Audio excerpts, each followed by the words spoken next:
हरे कृष्णा।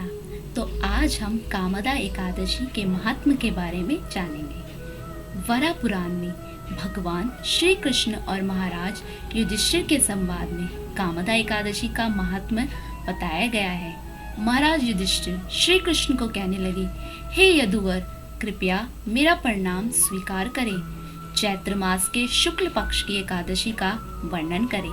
इस व्रत की विधि और उसका पालन करने से होने वाले लाभ का वर्णन करें। भगवान श्री कृष्ण ने कहा, प्रिय युधिष्ठिर महाराज, पुराणों में वर्णित एकादशी का महात्म्य सुनो। एक बार प्रभु रामचंद्र के पूर्वज महाराज दिलीप ने अपने गुरु वशिष्ठ को यही प्रश्न पूछा था। वशिष्ठ जी ने कहा, हे राजन, निश्चित आपकी इच्छा पूर्ण करूंगा। इस एकादशी को कामदा कहते हैं।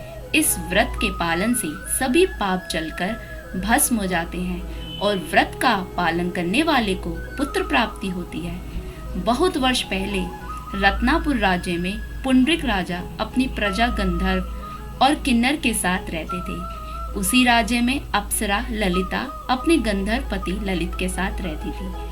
उनका एक दूसरे के प्रति बहुत प्रेम था। प्रेम इतना प्रगाढ़ था कि एक क्षण भी एक दूसरे के बगैर वह नहीं रहते। एक बार पुंडरीक राजा की सभा में सब गंधर्व नृत्य और गायन कर रहे थे। उसमें ललित गंधर्व भी था। पत्नी सभा में ना होने के कारण उसका नृत्य और गायन ताल में नहीं था। वहां सभा में ईर्ष्यालु सर्प भी था। उसने ललित के विसंगत नृत्य और गायन का रहस्य जाना और राजा को उसी प्रकार बताया।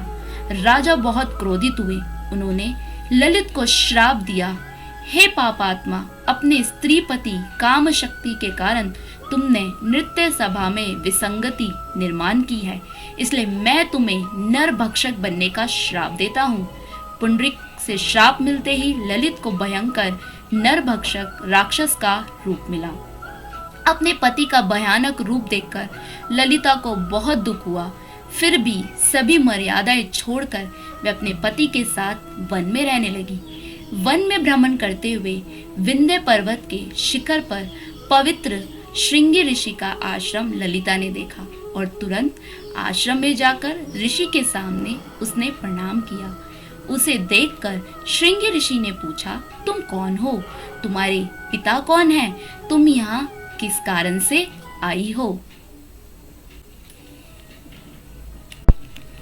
ललिता ने कहा, हे ऋषिवर, मैं ललिता वृंदावन गंधर्व की कन्या हूँ। अपने शापित पति के साथ मैं यहाँ आई हूँ। गंधर्व राजा पुंडरीक के श्राप से मेरे पति राक्षस बने हैं। उनका ये रूप देखकर मुझे बहुत दुख हो रहा है। कृपया इस श्राप से मुक्ति मिलने का उपाय कथन करें, जिस प्रायश्चित से मेरे पति की राक्षसी योनि से मुक्ति हो सके। ललिता की विनती सुनकर श्रृंगी ऋषि ने कहा, हे गंधर्व कन्या, कुछ ही दिनों में चैत्र मास के शुक्ल पक्ष की कामदा एकादशी आएगी। इस व्रत का तुम कठोर पालन करें और तुम्हें मिलने वाले सभी पुण्य अपने पति को अर्पण करो, जिससे वे श्राप से मुक्त हो जाएंगे। यह एकादशी सभी इच्छाओं को पूर्ण करने वाली है। हे राजन, ऋषि के कहे अनुसार ललिता ने आनंद पूर्वक और कठोरता से इस व्रत का पालन किया। द्वादशी के दिन भगवान वासुदेव और ब्राह्मणों के समक्ष उसने कहा, मैंने अपने पति को श्राप से मुक्त कराने के लिए इसका पालन किया है। इस व्रत के प्रभाव से मेरे पति श्राप मुक्त हो जाएं और आश्चर्यजनक ललित पुनः गंधर्व बना। उसके बाद ललिता और ललित सुख से रहने लगे।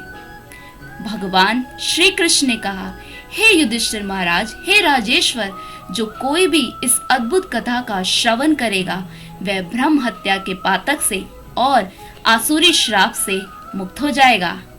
हरे कृष्णा।